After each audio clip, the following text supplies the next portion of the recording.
সুচন্দা ভারতী জ্যোতিষ চ্যানেলে স্বাগত সবাইকে। 2025-এর মে মাস কেমন যাবে সে বিষয়ে বিস্তারিত আলোচনা করব এই ভিডিওর মাধ্যমে। তবে তার আগে বলি, আমার চ্যানেলটিকে অবশ্যই সাবস্ক্রাইব করবেন, পাশে থাকা বেল আইকনটি প্রেস করে অল বাটনে প্রেস করে দেবেন, যাতে পরবর্তীকালে আমি যা যা ভিডিও আপলোড করি তার প্রত্যেকগুলি আপনাদের কাছে গিয়ে পৌঁছয়। এবার আসুন জেনে নিই 2025-এর মে মাস কেমন যাবে।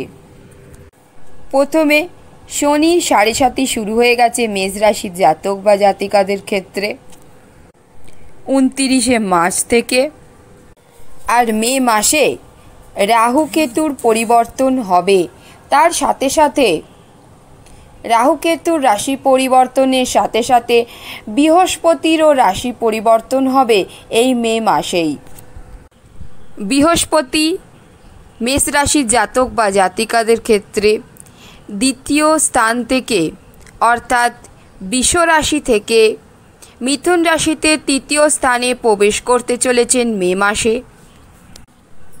এবং রাহু আপনার দ্বাদশ স্থান মীন রাশি থেকে একাদশ স্থান কুম্ভ রাশিতে প্রবেশ করতে চলেছেন মে মাসে।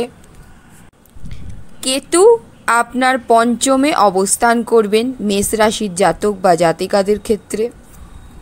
আর সব মিলিয়ে অর্থাৎ প্রত্যেকটি গ্রহর এই যে পরিবর্তন হচ্ছে সেইগুলি মিলিয়ে মেষ রাশির জাতক বা জাতিকাদের ক্ষেত্রে এই মাস সারা মে মাস কেমন যাবে সে বিষয়ে বিস্তারিত আলোচনা করছি এই ভিডিওর মাধ্যমে।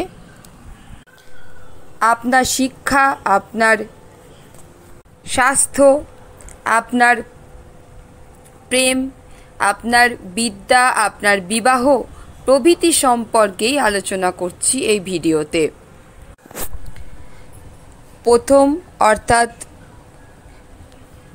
প্রথম স্থানের অধিপতি গ্রহ হলেন আপনার মঙ্গল, যিনি চতুর্থে অবস্থান করছেন।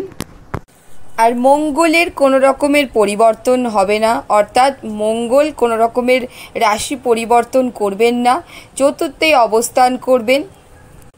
নিচস্থ অবস্থায় কর্কট রাশিতে অবস্থান করবেন মঙ্গল, তবে আপনার সুখ স্থানে চতুর্থ স্থানে অবস্থান করবেন, সেই দিক দিয়ে কোনো রকমের অসুবিধা হবে না।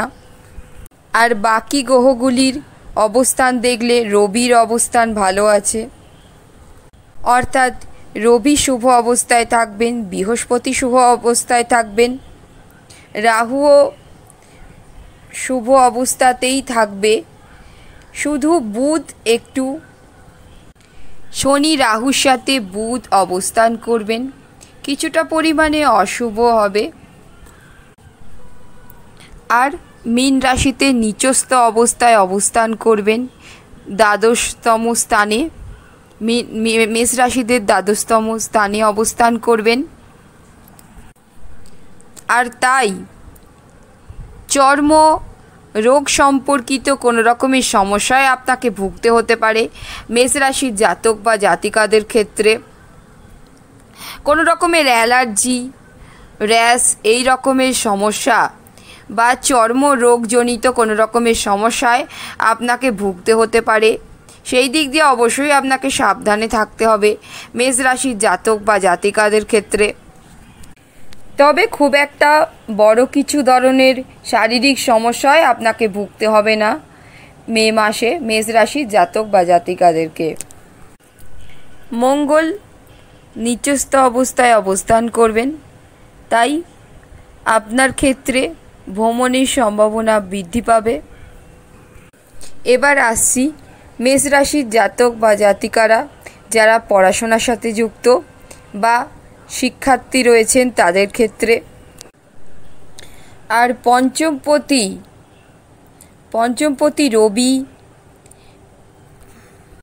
প্রথম স্থানে উচ্চস্থ অবস্থায় অবস্থান করছেন, আর এটি 14ই মে পর্যন্ত অবস্থান করবেন রবি উচ্চস্থ অবস্থায় মেষ রাশিতে। 15ই মে থেকে দ্বিতীয় স্থানে অবস্থান করবেন বৃষ রাশিতে। আর যদি 15ই মের আগে হয় কোনো রকমের পরীক্ষা, অর্থাৎ কোনো যদি প্রতিযোগিতামূলক পরীক্ষা বা কোনো রকমের চাকরি পরীক্ষায় যদি আপনি পরীক্ষার জন্য আপনি প্রস্তুতি নেন এবং সেই সমস্ত পরীক্ষার যদি সময়সূচি আপনার 15ই মের আগে হয় তাহলে অতি শুভ হবে সেই পরীক্ষাগুলির দিক দিয়ে। তবে 15ই মের পরে যেহেতু রবি আপনার দ্বিতীয় স্থানে অবস্থান করবেন সেই দিক দিয়েও ভালো। পঞ্চমপতি রবি দ্বিতীয় অবস্থান করলেও শুভ হবে আপনার ক্ষেত্রে। আপনি বিভিন্ন রকমের প্রতিযোগিতামূলক বা যে কোনো রকমের সরকারি চাকরির পরীক্ষা দিতে যান সেই দিক দিয়েও অবশ্যই আপনার ক্ষেত্রে পরীক্ষা ভালোই হবে। সেই দিক দিয়ে কোনো রকমের সমস্যায় আপনাকে ভুগতে হবে না। সূর্য অর্থাৎ রবি, পঞ্চমপতি রবি আপনার প্রথম স্থানে অর্থাৎ রাশিতে অবস্থান করবেন উচ্চস্থ অবস্থায়, সেই দিক দিয়ে ভালো। কিন্তু যেহেতু উচ্চস্থ অবস্থায় অবস্থান করবেন তাই একটু অহংকারী হয়ে উঠবেন আপনি, তাই প্রেমের দিক দিয়ে কিছুটা পরিমাণে সমস্যা আপনার আসতে পারে অহংকারী প্রবণতার কারণে। এছাড়াও শুক্র রাহু একত্রে অবস্থান করার কারণে প্রেমের ক্ষেত্রে কোনো কথায় অর্থাৎ কোনো কিছু নিয়ে কথা কাটাকাটি আপনাদের মধ্যে হতে পারে, সেই দিক দিয়ে কিছুটা পরিমাণে সমস্যা আসতে পারে প্রেম জীবনের ক্ষেত্রে মেষ রাশির জাতক বা জাতিকাদের মে মাস নাগাদ। এরপরে মে মাসে মেষ রাশির জাতক বা জাতিকাদের ক্ষেত্রে বৈবাহিক জীবন কেমন যাবে সেই বিষয়ে আলোচনা করছি।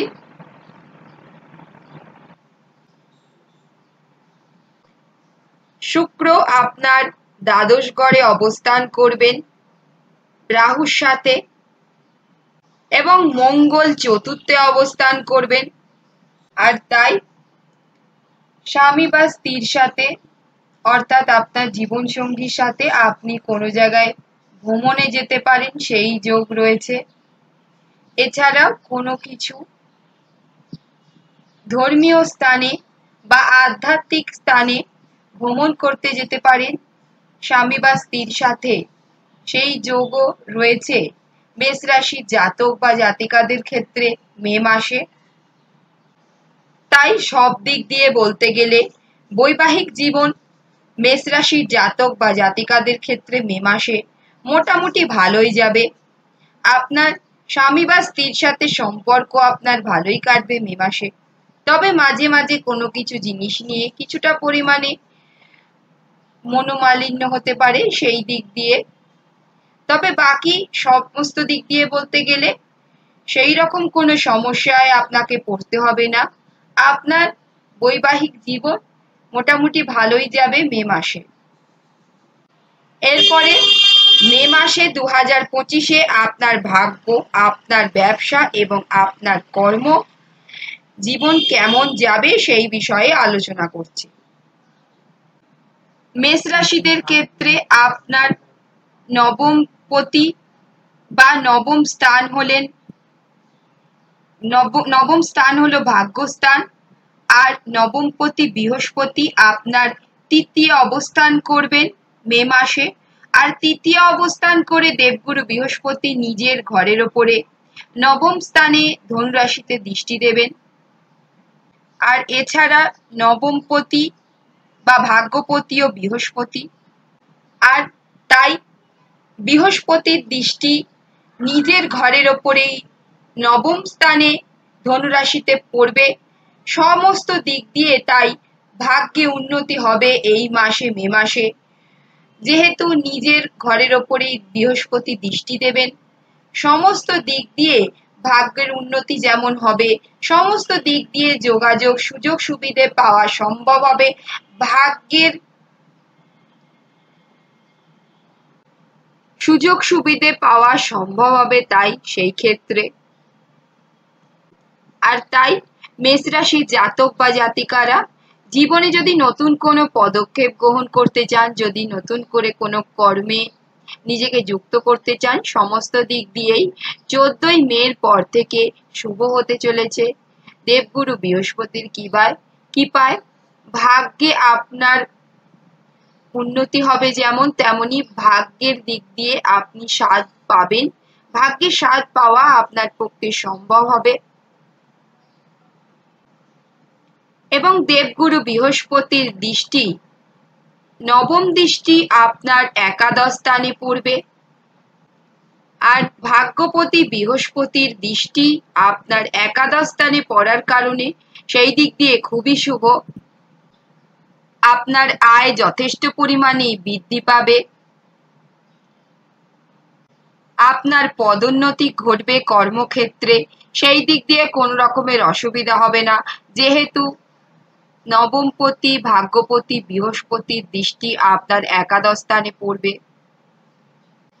এরপরে মেষ রাশির জাতক বা জাতিকাদের কর্মক্ষেত্রে, ব্যবসায় কেমন যাবে মে মাস, সেই বিষয়ে আলোচনা করছি। আর কর্মের দিক দিয়ে বলতে গেলে কর্মপতি বা দশমপতি শনি আপনার দ্বাদশে অবস্থান করবেন মে মাসে। আর এইটি 18ই মে পর্যন্ত শনি দ্বাদশতম স্থানে রাহুর সাথে অবস্থান করবেন 18ই মে পর্যন্ত। তাই সেই দিক দিয়ে আপনাকে অবশ্যই কর্মক্ষেত্রে সাবধানে চলতে হবে। যেহেতু শনি রাহু একত্রে দ্বাদশ স্থানে অবস্থান করছেন, তাই সৃষ্টি হচ্ছে অতি অশুভ শাপিত যোগের। আর তাই সেই ক্ষেত্রে 18ই মে পর্যন্ত আপনাকে অবশ্যই কেরিয়ারের দিক থেকে বা কর্মের দিক থেকে সাবধানে চলতে হবে। কোনো রকমের সিদ্ধান্ত, অর্থাৎ কর্ম সম্পর্কিত কোনো রকমের সিদ্ধান্ত আপনাকে চটজলদি নিয়ে ফেললে চলবে না। সব সময় বুঝে শুনে সকলের সাথে আলাপ আলোচনার মাধ্যমে নিতে হবে যে কোনো সিদ্ধান্ত। এছাড়াও কারোর সাথে কোনো রকমের কথা কাটাকাটিতে জড়িয়ে পড়লে চলবে না, সেই দিক দিয়ে একটু সমস্যার সৃষ্টি হতে পারে। কর্মক্ষেত্রে সবসময় মাথা ঠান্ডা করে চলতে হবে। কর্মক্ষেত্রে 18ই মে পর্যন্ত যেহেতু রাহু শনি একত্রে দ্বাদশে মীন রাশিতে অবস্থান করছেন, তবে 18ই মের পরে রাহু আর মীন রাশিতে অবস্থান করবে না, তাই সেই দিক দিয়ে সমস্যা সেই রকম থাকবে না। তবে 18ই মের পরে শনি দ্বাদশতম স্থানে অবস্থান করবেন, অর্থাৎ দশমপতি বা কর্মপতি শনি দ্বাদশ স্থানে অবস্থান করবেন। আর সেই ক্ষেত্রে আপনার কর্ম সম্পর্কিত কোনো বিষয়ে আপনাকে ভ্রমণে যেতে হতে পারে, অর্থাৎ কর্মক্ষেত্রে আপনাকে অন্যত্র যেতে হতে পারে, বাইরে যেতে হতে পারে। সেই দিক দিয়ে কোনো রকমের সম্ভাবনা সৃষ্টি হচ্ছে মে মাসে, এই সমস্ত সম্ভাবনা থাকবে। তবে অবশ্যই আপনাকে আপনার নিজস্ব জন্মকুণ্ডলীটা একবার দেখে নিতে হবে। শনি আপনার কিরকম অবস্থানে রয়েছেন জন্মকুণ্ডলীতে, সেই দিক দিয়ে নির্ভর করছে সমস্ত কিছুটা। যেহেতু মেষ রাশির জাতক বা জাতিকাদের ক্ষেত্রে 29শে মার্চের পর থেকে, অর্থাৎ 29শে মার্চ 2025-এর পর থেকে যেহেতু মেষ রাশির জাতক বা জাতিকাদের ক্ষেত্রে শনির সাড়ে সাতি শুরু হয়ে গেছে, সেই দিক দিয়ে অবশ্যই আপনাকে সাড়ে সাতির দিকটাও খেয়াল রাখতে হবে। তাই সমস্তটা বলতে গেলে আপনার জন্মছকটাতেও দেখতে হবে শনির অবস্থান কেমন রয়েছে। তবে সমস্তটা বিষয়ে বলতে গেলে, অর্থাৎ প্রতিটা গ্রহর অনুপাতে বলতে গেলে, রাহু যেহেতু 18ই মের পর থেকে কুম্ভ রাশিতে অবস্থান করতে চলেছে, তাই সেই দিক দিয়ে আপনার কেরিয়ার বা আপনার কর্মস্থানের দিক থেকে আপনার পদোন্নতি, বা আপনি যদি কেরিয়ারে কোনো রকমের বদল আনতে চান বা কোনো রকমের কেরিয়ারের দিক থেকে কোনো কিছু সিদ্ধান্ত নিতে চান, বা কর্মস্থানে যদি নতুন কিছু সিদ্ধান্ত নিতে চান, সেই দিক দিয়ে আপনাকে 18ই মের পরে নেওয়াই ভালো। 18ই মের আগে নিলে আপনি সেই সিদ্ধান্তে সেই রকমভাবে সফলতা অর্জন করতে পারবেন না, যেহেতু রাহু আপনার দ্বাদশ স্থানে অবস্থান করবেন। একাদশ স্থানে অবস্থান করার পরে রাহু আপনাকে শুভ ফল কিছুটা পরিমাণে দেবে। তাই সেই দিক দিয়ে 18ই মের পরই আপনি আপনার কেরিয়ারে পদোন্নতি বলুন বা বিভিন্ন রকম সিদ্ধান্ত বলুন, বদলি বলুন, সমস্ত কিছু সিদ্ধান্ত নিন 18ই মের পরেই। আর 18ই মের আগে কোনো রকমের চটজলদি কিছু সিদ্ধান্ত নিলে আপনাকে হবে না কর্ম সম্পর্কে, তাহলে সেই দিক দিয়ে কোনো রকমের লসের সম্ভাবনা রয়েছে। তাই যেই সিদ্ধান্তই নিন সেটি 18ই মের পরে নিন, তাহলে অবশ্যই আপনার ক্ষেত্রে ভালো হবে। আর ব্যবসার দিক দিয়ে বলতে গেলে যে সমস্ত মেষ রাশির জাতক বা জাতিকারা ব্যবসার সাথে যুক্ত, এই মাস অর্থাৎ মে মাস 2025 ব্যবসার দিক থেকে বলতে গেলে মোটামুটি ভালো যাবে। খুব একটা খারাপও নয়, আবার খুব একটা ভালোও নয়। যেহেতু বুধ নিচস্থ অবস্থায় দ্বাদশ স্থানে অবস্থান করবেন, শুক্র মোটামুটি থাকবেন, তাই সেই দিক দিয়ে বলতে গেলে ব্যবসা মধ্যম প্রকারের চলবে মে মাসে। আর তাই নতুন যদি কোনো রকমের ব্যবসা আপনি খুলতে চান, সেই দিক দিয়ে বলতে গেলে 18ই মের পরেই নতুন কোনো ব্যবসা আপনি তৈরি করতে পারেন, সেই দিক দিয়ে অবশ্যই শুভ হবে। 18ই মের আগে করলে আপনি সেই রকমভাবে সফলতা অর্জন করতে পারবেন না ব্যবসায়িক ক্ষেত্রে। তাই 18ই মের পরই সমস্ত কিছু সিদ্ধান্ত নিন ব্যবসা সম্পর্কে। আর সমস্ত কিছু সমস্যার প্রতিকার হিসেবে মেষ রাশির জাতক বা জাতিকাদের শনির বীজ মন্ত্র জপ করতে পারেন, এছাড়াও হনুমান চল্লিশা পাঠ করতে পারেন। তাই এই সমস্ত জপ করলে বা পাঠ করলে সমস্ত সমস্যা থেকে মুক্তি পাওয়া সম্ভব হবে। এখন আমি মেষ রাশির জাতক বা জাতিকাদের ক্ষেত্রে মে মাস অর্থাৎ 2025-এর মে মাস কেমন যাবে সে বিষয়ে বিস্তারিত আলোচনা করলাম এই ভিডিওর মাধ্যমে। চ্যানেলটি অবশ্যই সাবস্ক্রাইব করবেন, পাশে থাকা বেল আইকনটি প্রেস করে অল বাটনে প্রেস করে দেবেন, যাতে পরবর্তীকালে আমি যা যা ভিডিও আপলোড করি তার প্রত্যেকগুলি আপনাদের কাছে গিয়ে পৌঁছয়। এছাড়া একটি লাইক ও একটি কমেন্ট করতে অবশ্যই ভুলবেন না। অসংখ্য ধন্যবাদ ভিডিওটা দেখার জন্য। নমস্কার।